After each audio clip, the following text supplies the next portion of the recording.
right now, like at this very second, you are surrounded by cameras you probably can't even see. Yeah, literally everywhere. Right. Satellites in low Earth orbit are tracking weather patterns. CCTV lenses on the corner are logging license plates. And the device sitting in your pocket is constantly negotiating with facial recognition algorithms. That's nonstop. It really is. The brilliant critic Susan Sontag famously wrote, "To live is to be photographed." She was pointing out how oblivious we are to the camera's constant attention. But looking at the source material we are diving into today, Sontag's warning feels almost, I don't know, quaint. Yeah, quaint is a good word for it because you aren't just a subject anymore. Exactly. You have essentially become a node, a distributor and an archivist within this massive invisible flow of visual data. And the scale of that shift is precisely what our sources today identify as a fundamental paradigm change in how we process images. This whole collection of research is framed around the concept of photomediations. Photomediations, Yeah. right. Yeah. And it argues that we need to aggressively discard our traditional definitions of the medium. The central thesis is basically that photography has shed its status as a discrete physical object. So we aren't talking about like a gelatin silver print in a wooden frame hanging in some pristine gallery anymore. Not at all. We are analyzing a fluid, time-based flow of data that is simultaneously technical, cultural, and even profoundly biological. Which brings us to the mission of this deep dive. We are going to explore the mechanics of that evolution. We're looking at how the photographic image is constantly being redefined, stretched, destroyed, and artificially coded to fit our biology. From the rigid history of early fine art straight into the mathematical abstraction of deep space astronomy. Okay, let's unpack this. It's like we used to think of photography as catching a single butterfly and pinning it in a display case. But these sources are demanding that we analyze the entire ecosystem. The whole thing. Right, the political wind, the synthetic fibers of the net, and the institutional bias of the person holding it. To really understand that modern ecosystem, though, we have to look at the historical architecture that was built to keep that butterfly pinned down in the first place. The old gatekeepers. Exactly. For decades, the dominant framework for understanding photography was relentlessly dictated by Beaumont Newhall. His 1939 text, The History of Photography from 1839 to the Present, essentially built the walls around the medium. Because he had a ton of power, right? Immense institutional power. He was the first director of photography at the Museum of Modern Art in New York. And his agenda was singular. He wanted to elevate photography to the unassailable status of high art. And to do that, he basically had to strip away the medium's social, political, and cultural utility. Right, framing its history as this evolutionary timeline driven exclusively by lone genius aesthetics. Which, as the text notes, was a timeline populated almost exclusively by white men. Yeah, he isolated the form entirely from the function. Newhall's ultimate triumph in this paradigm is Alfred Stieglitz's 1907 photograph, The Steerage, which is a famous one. Very famous. Stieglitz takes this photo from the upper deck of a ship, looking down at the huddled masses of immigrants in the lower-class quarters. But Newhall completely ignores the socio-political reality of the human beings in the frame. Totally brushes past it. Right. He champions the image as the absolute peak of straight photography purely because of its geometry. And Stieglitz himself openly admitted he wasn't looking at disheartened immigrants. He was looking at like a round straw hat, a funnel leaning left, white suspenders crossing a man's back, and a mask cutting into the sky to form a triangle. So the human suffering was completely secondary to the abstract shapes. Exactly. And the institutional enshrinement of that approach meant that anything resembling social utility or, documentary evidence was pushed down to a lower tier of artistic merit. But newer historians tried to fix that, right? Like in the early 2000s. Yeah, historians like Mary Warner Marion attempted a massive course correction. She aggressively reintroduced the social context, focusing heavily on women, minorities, and the utilitarian application of the camera. But reading her texts, it reveals just how deeply embedded Newhall's binary of art versus documentary truly is. It's so hard to shake. Right.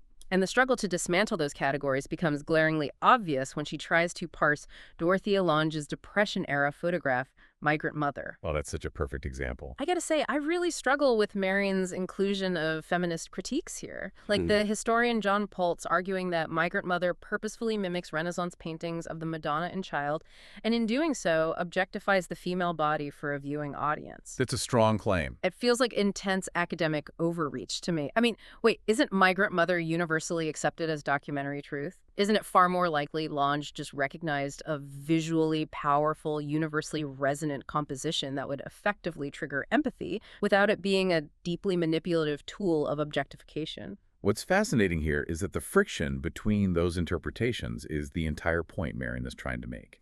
The text highlights that classifying any photograph as pure documentary truth is a fallacy. Ah, I see. Yeah. Alongside the feminist critique of its composition, Marion layers the socio-political reality of its distribution. The mass media and government agencies of the 1930s actively utilized that specific aesthetic cocktail of tragedy and resistance to pacify a highly anxious American middle class. Because they needed the public to stay calm. Exactly.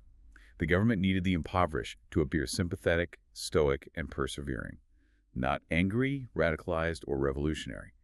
So the boundary collapses entirely. So the image functions simultaneously as a highly composed artistic echo of the Renaissance, a raw historical document, and a carefully deployed piece of state propaganda. All at the same time. So Marion is essentially trying to unpin the butterfly, showing us the political wind and the government nets that caught it in the first place. Which is a huge shift. But if historians were battling over the classification of traditional prints, the mid-century art world was entirely unequipped for artists attempting to dismantle the physical mechanics of the medium itself. Completely unprepared. Which brings us to J.S. Ostoja-Kotkowski in 1950s Australia.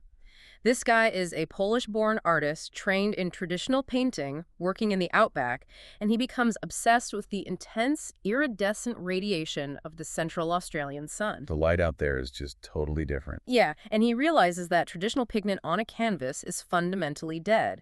It just can't replicate the dynamic, life-giving energy of raw light. So he abandons paint entirely and turns to cathode ray tube television sets. Which is a profound conceptual leap. He decides the only way to genuinely manipulate light is to handle it at the electronic level. He treats the television not as a receiver of broadcast narrative, but as a high-voltage paintbrush. Wait, how does he actually do that, though? Like, mechanically? Well, if we look at the physical mechanics detailed in the sources, a traditional CRT television works by firing a constant beam of electrons at a phosphor-coated glass screen. Right.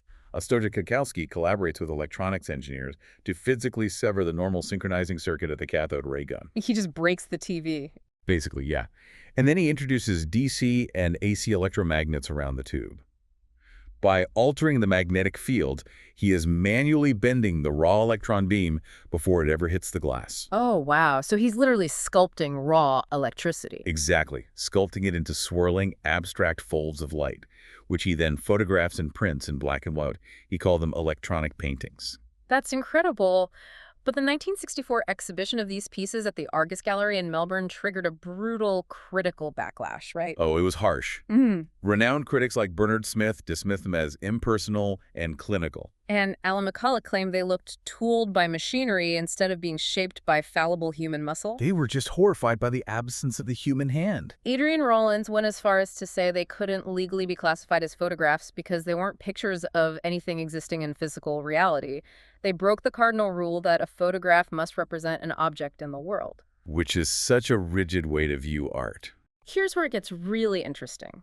Reading their visceral reactions immediately brought to mind the advent of electronic synthesizers in the music industry. Oh, that's a great comparison. Right. The acoustic purists reacted with the exact same horror. They demanded to share the friction of catgut strings or the vibration of a wooden soundboard. They wanted the artist's soul transferred through physical struggle. Yeah, they wanted the sweat. Exactly. And Ostoja-Kotkowski was bypassing the physical object entirely to play the electricity itself. He wasn't mechanizing the artistic process. He was demonstrating that light could be the genesis of the object, rather than just a passive element bouncing off a subject to hit a lens. He fundamentally understood that organizing raw photons requires the exact same intent and soul as organizing oil paint. But the establishment's revulsion proved how psychologically dependent we are on the photograph as a tangible tether to reality. We crave permanence. We really do. And Kwiatkowski forced images into existence from invisible electronic waves.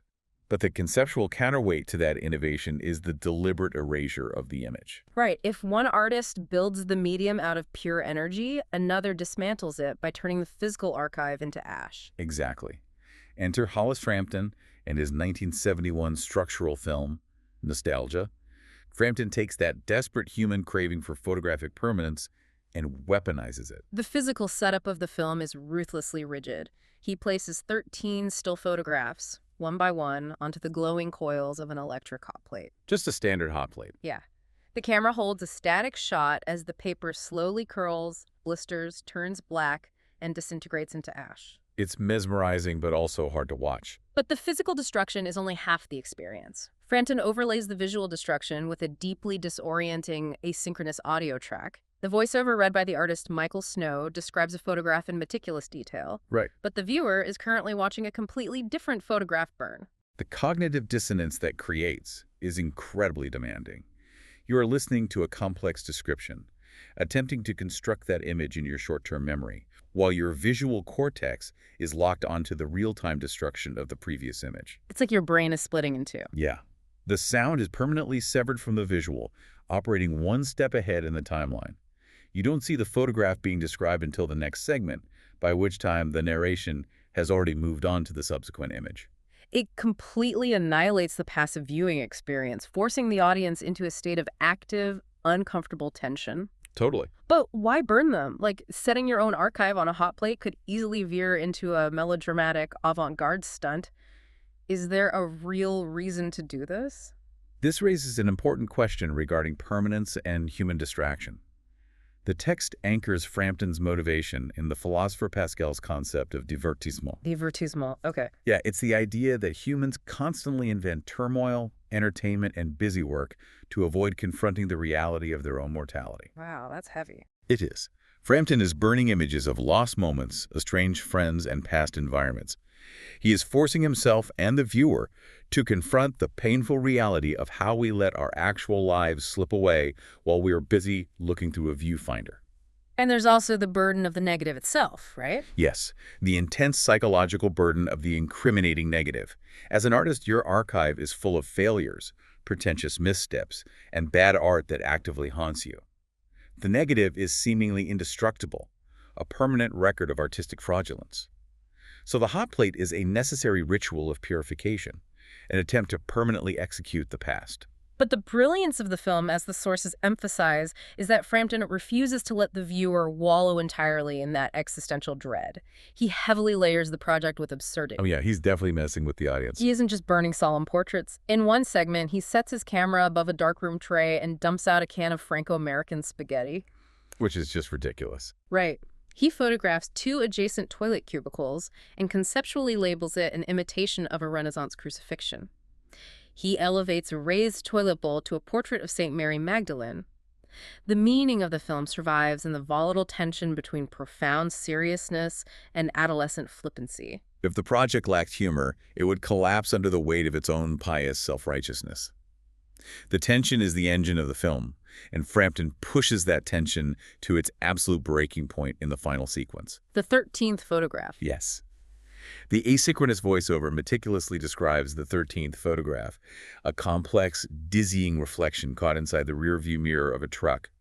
The narrator confesses that looking at this specific image fills him with such utter dread and loathing that he doubts he will ever be able to make another photograph. That's intense. The narration builds to a desperate crescendo, shouting, "Here it is, look at it!" And then the screen goes black. The film ends. The viewer never sees the final photograph. Never sees it. Frampton masterfully forces the audience to confront the total disappearance of the visual, leaving us staring into our own imagination. Exactly. But, while Frampton utilized the medium to permanently erase the visible world, the cutting edge of modern science is using the ultimate technological mediation to accomplish the exact opposite, rendering the invisible universe visible to the human eye. Yes. The texts tracking the evolution of astrophotography provide a stark timeline of human mediation. Think about it. In 1610, Galilei stared through the optical tube of a rudimentary telescope and physically dragged a pencil across paper to sketch the craters of the moon. Just a guy with a pencil. Right.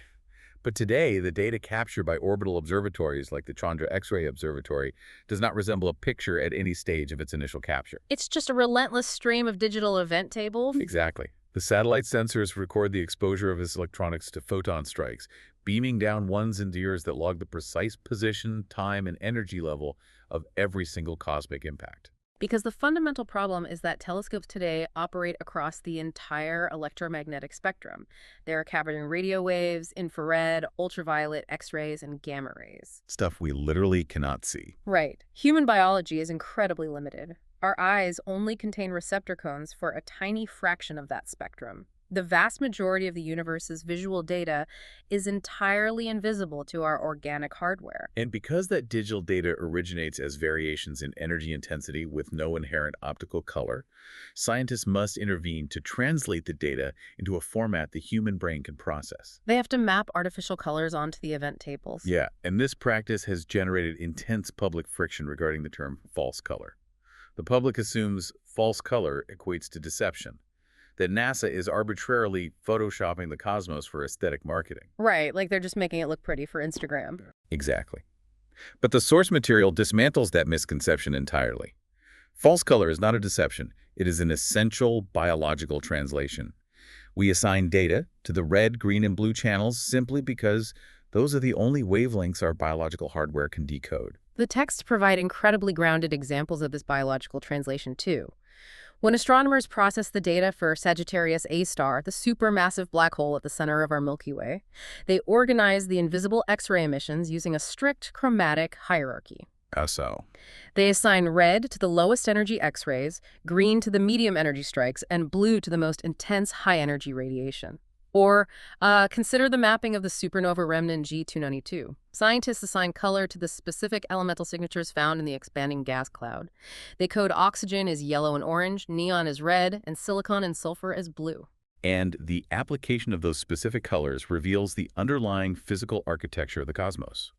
Without the subjective intervention of the scientist mapping those colors, the objective reality of the elemental distribution would remain utterly incomprehensible to the human mind. It would just be noise. Pure noise. The aesthetic choices yield actionable scientific insight. You can visually track the clustering of oxygen versus neon, mapping the precise mechanics of a dying star. So what does this all mean? When an astrophysicist sits at a terminal and mathematically decides that invisible oxygen will manifest as yellow to create a comprehensible image, aren't they doing exactly what Kwiatkowski did with his TV sets? Oh, absolutely. They are interpreting raw, invisible physical signals and mediating them into a visual format that human consciousness can actually parse. Objective scientific data and highly subjective human translation are fundamentally inseparable in the final image. The ultimate utility of the image is translation. We mediate the data to add value, accessibility, and meaning to our surroundings. The raw data of the universe exists, but it requires human architecture to become a photograph. So whether you are analyzing the sociopolitical framing of a classic 1907 masterpiece, enduring the cognitive load of a burning archive in a structural film, defending the artistic merit of a manipulated cathode ray tube, or translating the elemental makeup of a distant supernova, you are never just looking at an objective copy of reality. Never. You are engaging with a highly constructed mediation. Photography is not a static record.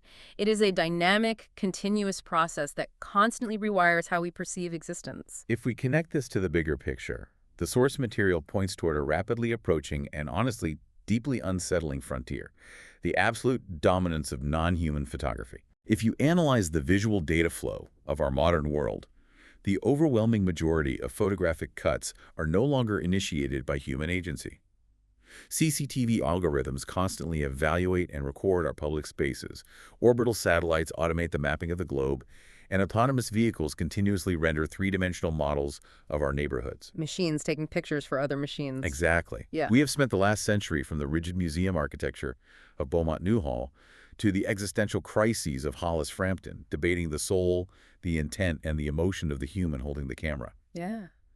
But tomorrow's visual memory is largely being generated, categorized, and archived by machines completely devoid of intent, aesthetics, or biological limitations. Are we still the main characters curating the photographic story of life, or have we transitioned into mere data points within a non-human database? The idea that our visual history is being written by an algorithm that doesn't care about the composition is honestly staggering.